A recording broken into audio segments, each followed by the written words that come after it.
What if the real secret of the Khafra pyramid isn't what's above ground, but what lies beneath? Recent scans have revealed 8 massive hollow shafts, each stretching over 600 meters deep, spiraling like ancient drills into the bedrock.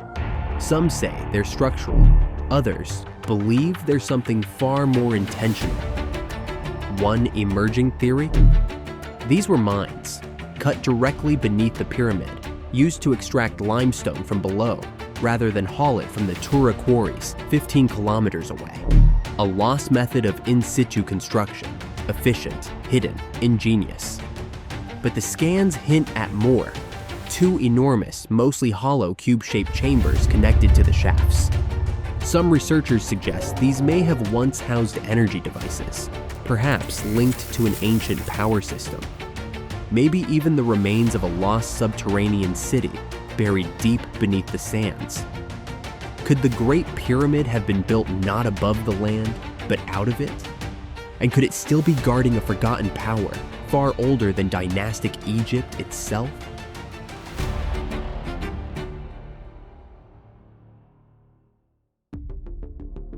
The recent hysteria surrounding newly revealed scans beneath the Pyramid of Khafra has ignited a global storm of both wonder and controversy. At the heart of the excitement, 8 colossal pillars, each measuring 630 meters in length, buried deep beneath the pyramid. Arranged in 2 symmetrical sets of 4, these spiral-shaped megaliths appear to connect to 2 immense 80-meter-wide structures, cubic in form, mostly hollow, and possibly artificial chambers, unlike anything we've seen before. But it doesn't stop there. Beneath these enigmatic cubes, rumors swirl of something even more profound, a vast subterranean kingdom hidden in the sands of time, lost to history. Until now, the notion that the Giza pyramids were more than tombs, that they were in fact energy devices, has long lived on the fringe. Pioneering researchers like Christopher Dunn have explored this radical idea for decades, offering compelling theories, engineering insights, and speculative blueprints that challenge the mainstream. Now, with weeks of online speculation fueling the fire, we ask, is this truly the breakthrough that redefines everything we thought we knew about ancient Egypt? Or is it another case of misinterpreted data and wishful thinking? Let's delve into the claims, dissect the criticisms, and uncover the most recent findings. Because if the truth lies beneath the Pyramid of Khafra, it might just change history forever. These radar systems have detected 8 cylindrical structures designed in 2 rows. These structures look like massive pillars and extend extremely deep into the earth. The team is estimating that these pillars begin at the base of the pyramid and then extend 630 meters into the ground. Just for reference, the tallest building in the United States is the One World Trade Center, which is 541 meters tall. That brings all 8 of these pillars underground to be significantly taller than the tallest building in the Western Hemisphere. The 8 pillars are surrounded by these downward spiraling features. The researchers believe that these features that look like coils are the staircases which lead to the bottom of the pillars. At the bottom of these structures, 630 meters into the ground, there's said to be 2 massive hollow boxes. These boxes, or sometimes referred to as chambers, are 80 meters long by 80 meters wide and 80 meters tall. The radar system also detected these boxes to be mostly hollow. There's 2 of these boxes where 4 of the pillars go into each. The craziest part is that these scans don't even stop here at 700 meters into the ground. From these scans, there's even more evidence of additional man-made structures under these massive boxes. The Khafra research team was picking up evidence of geometric structures that extend for 2 kilometers underneath the Earth's surface. The structures this deep underground are also believed to connect to all 3 of the major pyramids of Giza. The team believes that there could be an entire underground world built 2 kilometers below the pyramids. Long before modern scans hinted at hidden structures beneath the Pyramid of Khafra, whispers of a subterranean realm beneath the Giza Plateau echoed through time. In medieval Islamic lore, a mysterious figure emerges. King Surid ibn Salhuk, said to have ruled Egypt long before the biblical flood, Surid is believed to have dreamed of a coming cataclysm, a deluge that would wipe clean the slate of civilization. In response, he ordered the construction of the pyramids, not as tombs, but as indestructible repositories of ancient knowledge, mathematics, astronomy, medicine, and magic, all hidden deep below the earth, within labyrinths and sealed vaults that only the worthy could find. This legend was recorded in Arabic texts, later translated into Latin and circulated among European mystics in the 17th century.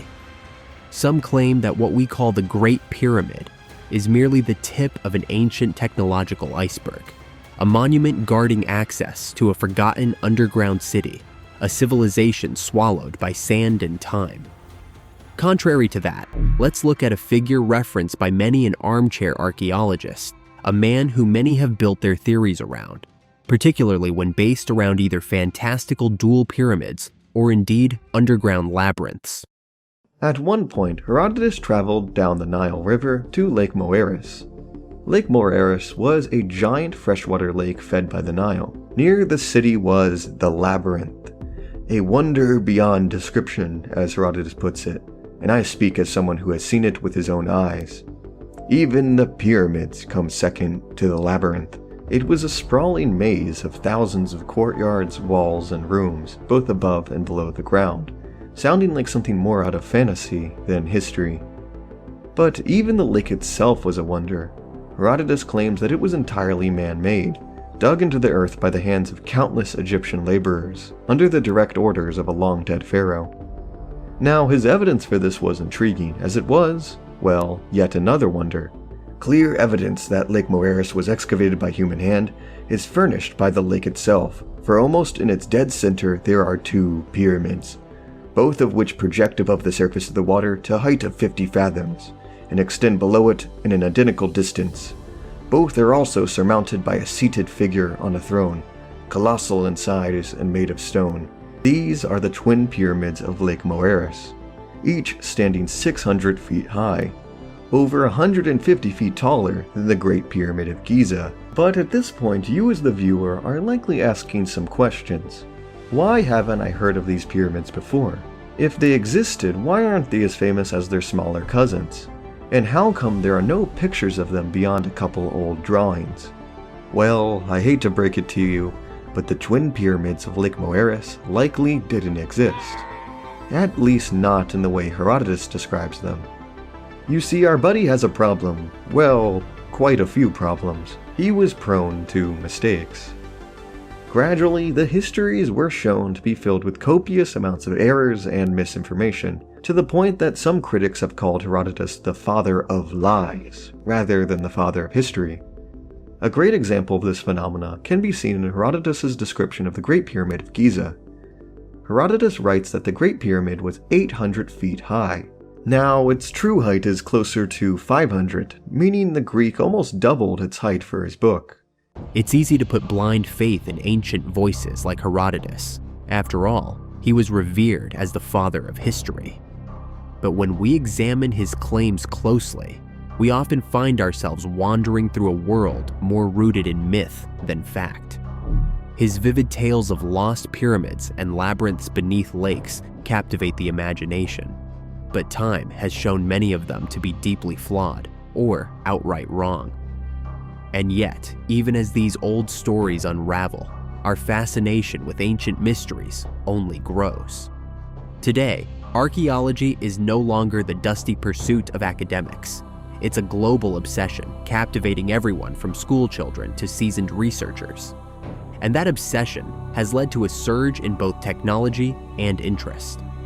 When the Italians scanned data beneath the Pyramid of Khafra was made public, it didn't just validate decades of fringe speculation, it reignited the fires of curiosity across the world. Suddenly, the line between fantasy and discovery didn't seem so clear. So just what are the scans claiming, and how solid is the claim?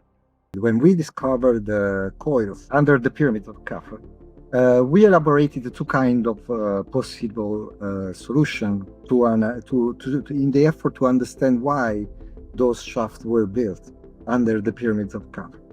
Maybe the first possible hypothesis is to port the weight of the monuments, okay? Because we made a study on the possible weight of the pyramids in respect of the base where it was built.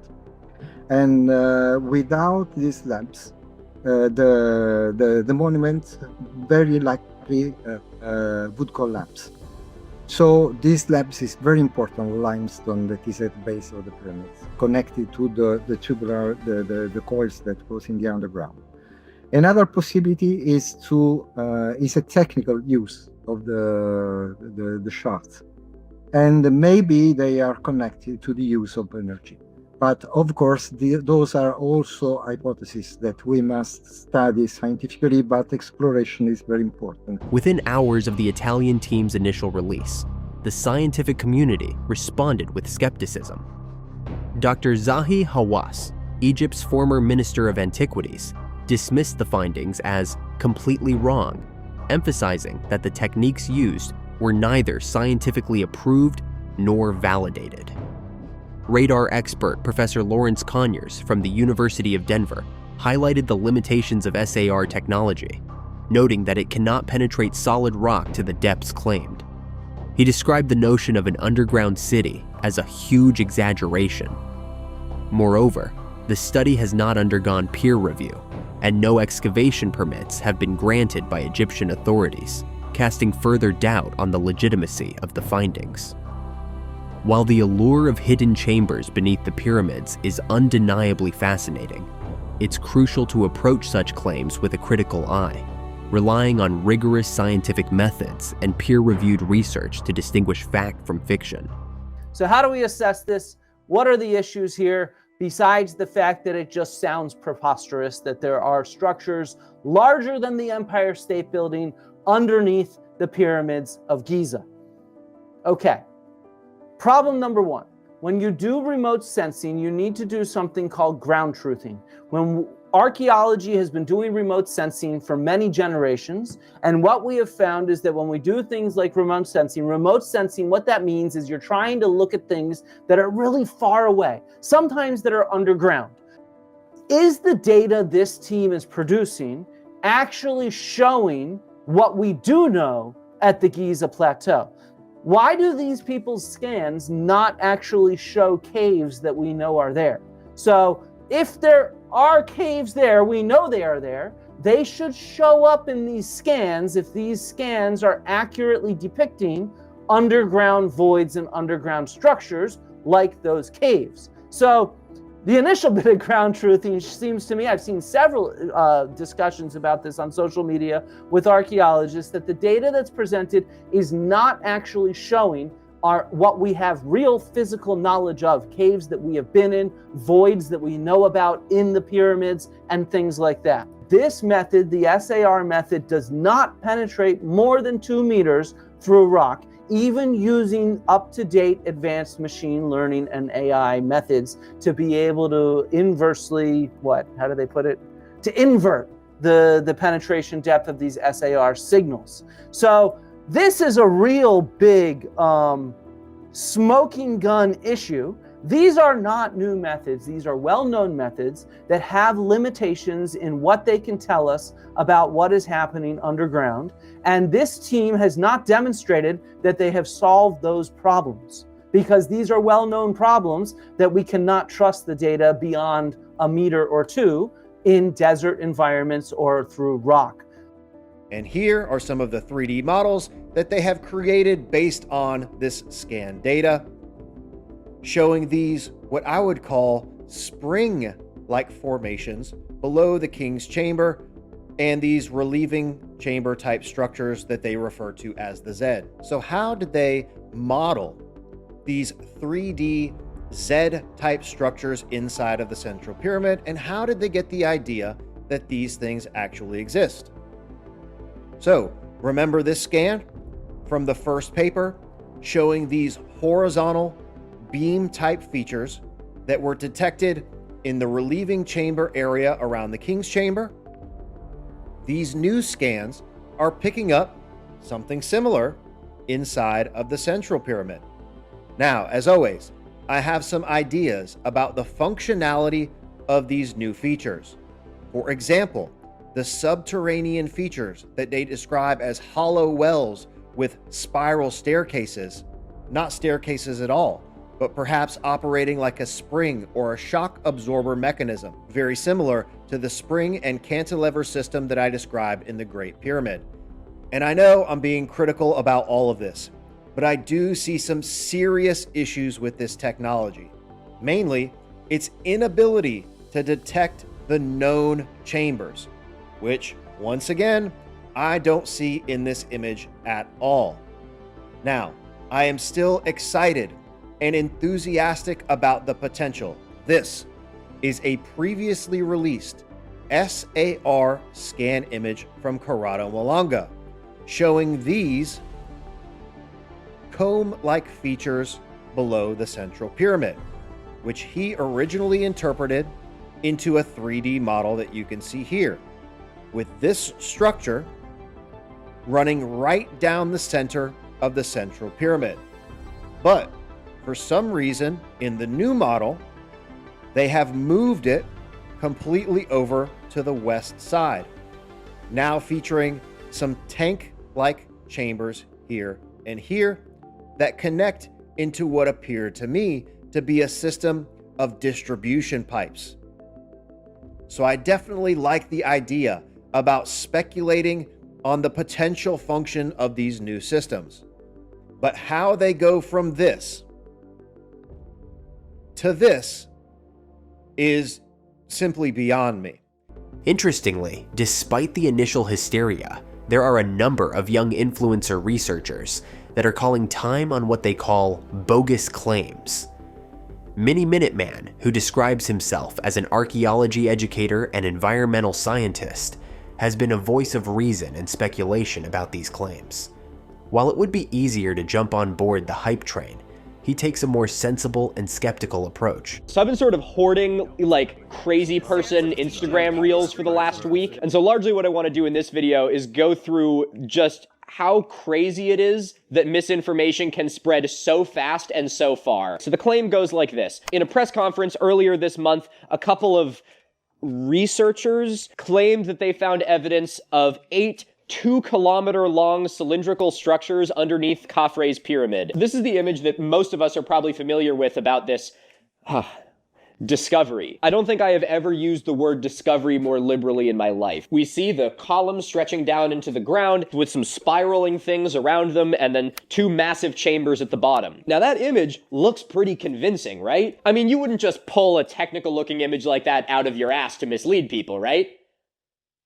Right? Now, while the conspiracy accounts will proudly show you this image, what many of them will conveniently leave out is this image, which is the image of the actual data that they got. So the way that this data was acquired, this data, not the, fan art that they made of it, was through synthetic aperture radar, or SAR. SAR technology is sort of similar to an ultrasound, the thing they baby with. And you might be thinking, well, if I was looking for a chamber 2 kilometers underneath the Pyramid of Giza, the height of the Burj Khalifa, the tallest building on the planet, I'd probably use something other than an ultrasound. And you'd be right, considering this SAR technology does an absolutely dogshit job of actually penetrating into the Earth. But to their credit, the researchers don't actually claim that this is ground penetrating radar going into the ground. Rather, they use the SAR data alongside Doppler tomography data, and they claimed that by looking at both of these pieces of information combined,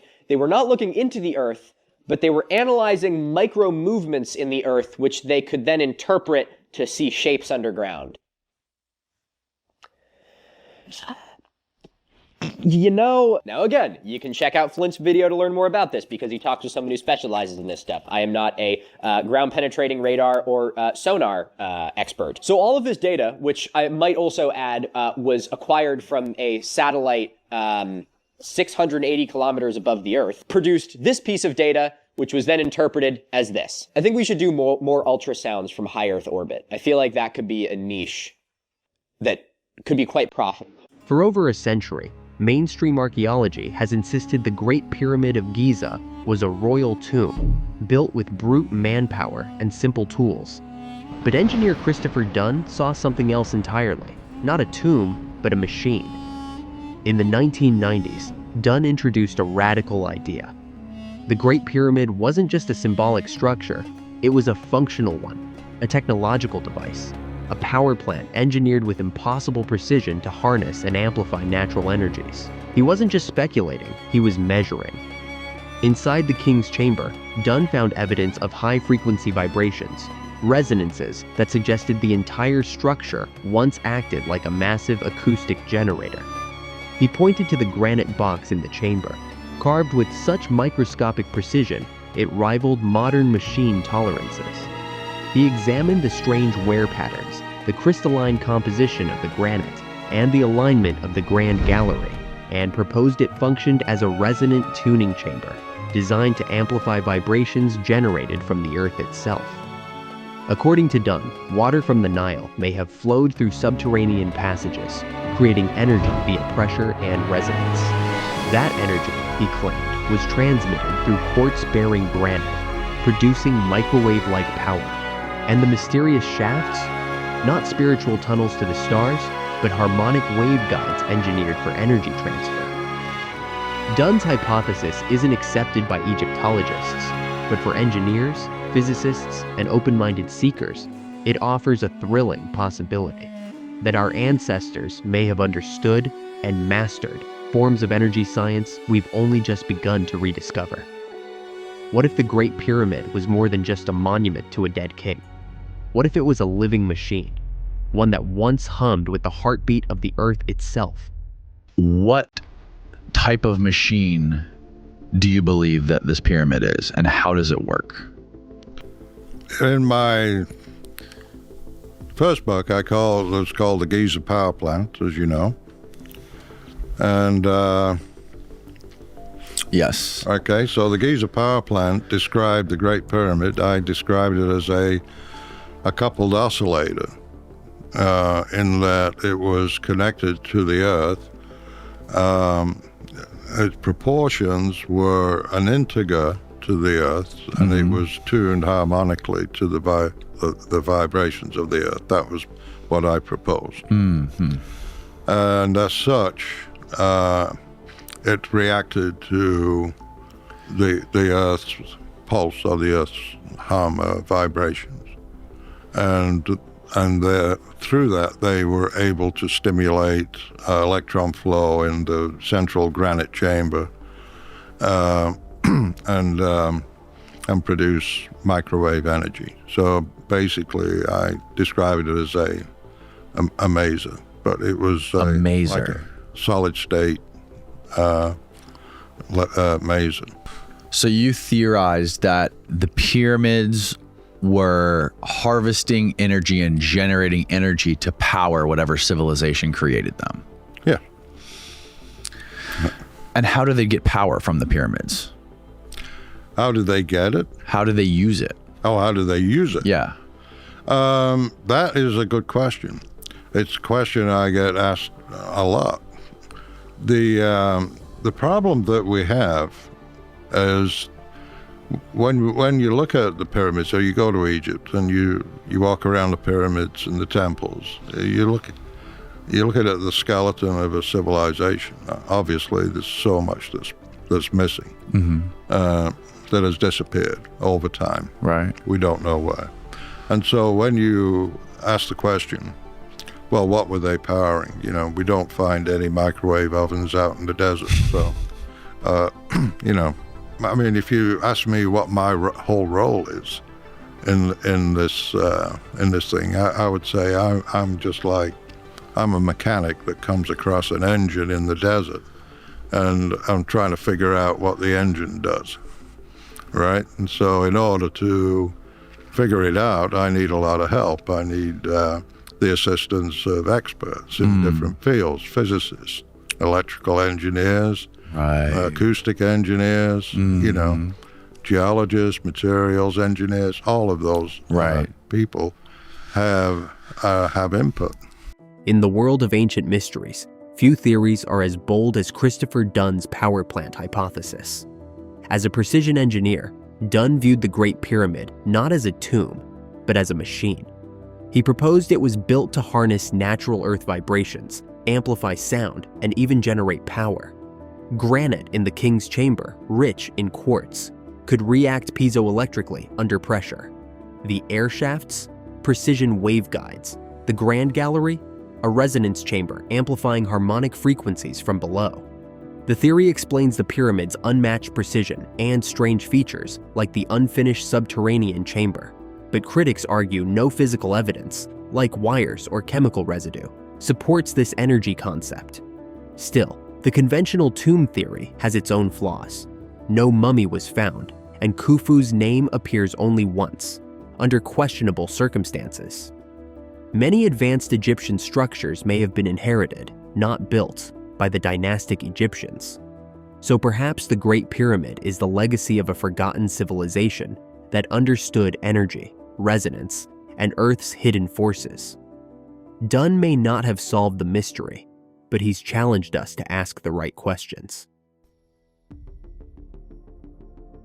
In the history of mankind, we don't have any situation that we can point at where we have massive 1.2 kilometers of depth pillars used as support structures for megalithic, pyramid-like architecture. We don't have that. And even more so, we don't have that with high advanced technology, of course. We can't point to it. However, what we can point to is extremely deep mining systems. For instance, this is a list of the deepest mines in the world. A lot of these are in South Africa, some are in America, India, Canada, and you see 4 kilometers. So this is twice as deep. And compared to this, 648 meters and then 1.2 kilometers or 1,200 meters underneath, as the findings show, wouldn't be so crazy to believe. But the concept of digging a mine underneath and creating a complex exactly under what you're trying to build has been done. For instance, the ancient Romans did this in ancient Paris. So Paris was a Gallic town. It belonged to the Gauls and it was called Parisi. And what the Romans did, as they controlled that area, they changed the name to Letitia, and then they started digging underneath, creating underground mines that were used to collect the limestone, put a pin on that, to then continue the expansion above ground of the rest of the town, which is how they did it. And this was not uncommon in the ancient world. They did that. And in fact, the catacombs of Paris, the underground massive labyrinth that I have covered on a dedicated video, you'll find a link in the description, well, some of these holes and some of these shafts are in fact former ancient Roman mines that are still under there. And we do know that limestone is indeed what's underneath the pyramids of Giza, and it is one of the main components of the millions of blocks that are used to actually build the core of the pyramids. So, in other words, is it possible that all of these pretty colors do represent man-made structures, considering the fact that some of these are in fact hollow? We're being told these are not columns. They call them pillars, but they did say during the conference that they are hollow inside. So is it possible that these are mine shafts that extend all the way deep in order to collect the stones and then bring them up with some sort of system so that they would collect the raw materials in loco? Now, given this is not a perfect answer, I do understand that we know of open quarries that are not too far from the pyramids that are being used, and we like quarry pits, and we also know that some stones were transported from other locations in Egypt. With that being said though, that doesn't necessarily exclude the possibility that they also at the same time, considering the number of blocks in the millions that they needed in order to do this, who knows, maybe they did also get some of that raw material directly from underneath the pyramids. Now, to try and now attack my own hypothesis to see if we can find holes in it, or to also kind of assess how valid it could be, one critique could be the idea that maybe this would make it more fragile. Could things collapse? Now, on one hand, sure, but then again, if these scans are real, they do have these shafts in it, and it didn't collapse. So these empty areas exist, if the scans are to be believed. Maybe, only maybe, that spiral thing that they say they see, perhaps is part of the system used to move the raw stone before it was being prepared. All in all, this is just an idea, just a little hypothesis that I wanted to throw in there. I'm not saying that I know the answer. I'm not even saying that there is something underneath, but at the same time, I'm not saying that there isn't. What I am saying is, dig. The scans beneath the Giza Plateau have sparked imagination and outrage in equal measure. Are we seeing ancient mine shafts, forgotten energy systems, or simply radar echoes misread through the lens of hope. Herodotus gave us myths. Dunn gave us machines. And now, modern tech offers data without answers. Until real excavation confirms the truth, we sit between wonder and skepticism, watching, waiting, and listening to the silence beneath the stone.